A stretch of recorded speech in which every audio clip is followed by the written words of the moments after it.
As crianças possuem 5 meios para aprender sobre o mundo. São 5 canais de entrada de informações no ser humano, que são visão, audição, tato, paladar e olfato. São 5 testes de laboratório disponíveis para aprender. Esse foi o mesmo número de meios que o Leonardo da Vinci usou, por exemplo. Então, quando você oferece um brinquedo para a criança, ela tem essas 5 possibilidades. Ela primeiro olha, por isso geralmente os brinquedos são muito coloridos, bonitos, vistosos. Depois ela tenta ouvir se ele faz alguma coisa, né? Então geralmente os brinquedos fazem algum tipo de ruído. Em seguida ela toca, e é por isso que os brinquedos não podem ter pontas, precisam ser macios, enfim, tem uma série de características. Depois ela então prova, por esse motivo elas sempre colocam na boca, e os materiais precisam ser materiais que não sejam venenosos. E por fim ela os cheira. Mas a criança não é somente esperta, ela é também engenhosa, porque tem mais uma coisa que ela pode fazer para aprender. Ela pode aprender do que é feito o brinquedo e então quebrá-lo. Ah, Sônia, então é por isso que todo brinquedo que eu dou pro meu filho, ele sempre quebra? É por isso que as crianças adoram quebrar os brinquedos, porque elas querem ver do que eles são feitos. E existe uma explicação para isso. Acontece que a criança está tentando desesperadamente aprender e nós estamos tentando desesperadamente obrigá-las a brincar. Esse é o problema. Quando nós damos esses brinquedinhos bobos, que eu digo, que seriam um chocalho, um bichinho de fazer quick-quick, ou mesmo um ursinho de pelúcia, nós estamos tentando fazê-la se sentir inferior. Ou melhor, ao oferecermos esse tipo de brinquedo para ela, nós estamos tentando provar o quanto ela é inferior. Por quê? Quanto tempo vocês acham que um adulto deve levar olhando para um brinquedo desses? Se a resposta for o tempo necessário para aprender tudo o que for possível sobre ele, então eu acredito que nunca vi um adulto fazer isso tão brilhantemente quanto uma criança. Porque é lógico que não vai levar mais do que 30, 60 ou 90 segundos. Por que então nós queremos que a criança fique horas e horas brincando com esse tipo de brinquedo? Ok, continuando. Depois da criança dispensar todos aqueles brinquedos que nós gostaríamos que elas ficassem horas e horas brincando com eles, nesse momento o seu pequeno gênio está pronto para aprender a próxima coisa. Mas aí o que a gente faz? Coloca ele num cercado para que ele não nos dê muito trabalho. E de preferência com todos aqueles brinquedos que ele rejeitou, né? Só uma observação sobre os cercados. Eu não sou contra eles, apenas quero que você tenha em mente o seguinte: o bebê que você está colocando ali está sedento por conhecimento e experiências. Então, providencie para que ele os tenha. Do contrário, o cercado não passará de uma prisão que o estará impedindo de se desenvolver, e você estará desperdiçando os melhores anos da vida de seu filho. Tá, mas ele até voltou a brincar com aqueles brinquedos. Sim, né?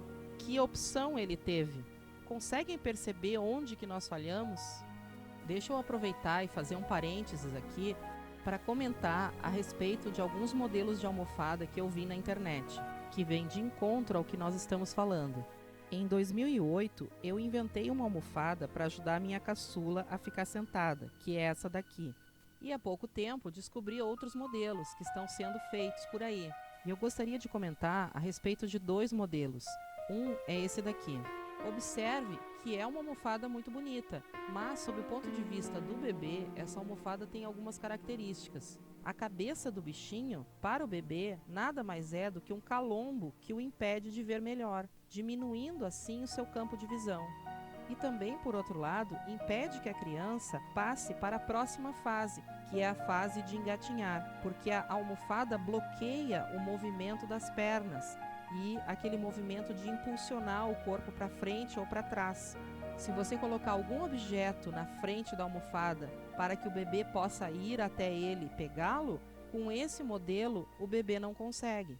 Esse outro modelo também tem o mesmo problema em relação ao movimento das pernas. O bebê fica como se ele tivesse enterrado dentro da almofada, impedindo os seus movimentos. Então, se ele quiser aprender a engatinhar, com certeza vai ter um bloqueio nesse ponto.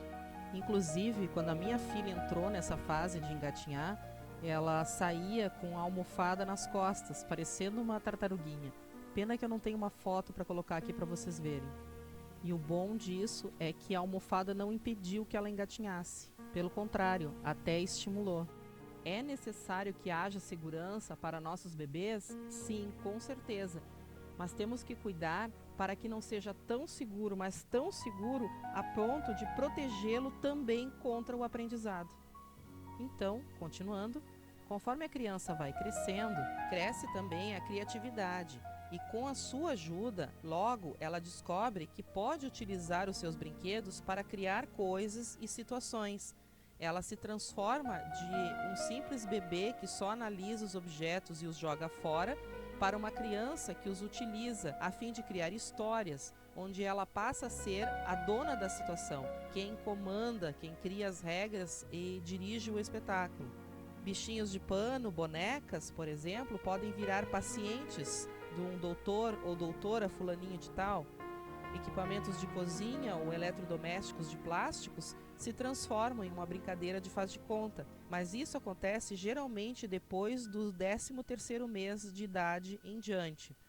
Não demora e elas percebem que nas brincadeiras elas são capazes de fazer bem algo que lhes possa fazer o que consideram sucesso. Na brincadeira ela percebe que é livre para errar e ninguém a recrimina por isso. Tudo o que na vida real as crianças não podem fazer por serem muito pequenas, elas podem fazer brincando. Ser um policial, um médico, uma mãe, isso faz-lhe crescer a autoestima. Nós chamamos isso de brincar, mas para a criança é aprender se divertindo. Tudo que um bebê é ou virá a ser, será estabelecido no seu primeiro ano de vida. E ninguém sabe disso melhor do que as crianças pequenas. Elas têm pressa. Como prova disso, elas não querem brinquedos, elas querem ferramentas. Quer ver? Dê um pedaço de pau a elas e ela o fará com que vire um martelo, por exemplo, para martelar aquela sua linda mesa de cerejeira novinha em folha que está lá na sala.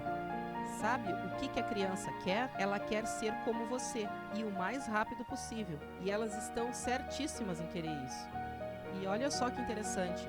A capacidade de reter fatos novos é uma função inversa à idade, ou seja, quanto mais nova a criança for, maior será a capacidade dela de reter informações. Por isso, é mais fácil ensinar uma criança de 1 ano do que uma de 7. Quer ver um exemplo? Olha o que é o milagre de aprender um idioma. Uma criança aprende o seu idioma nativo com muita facilidade.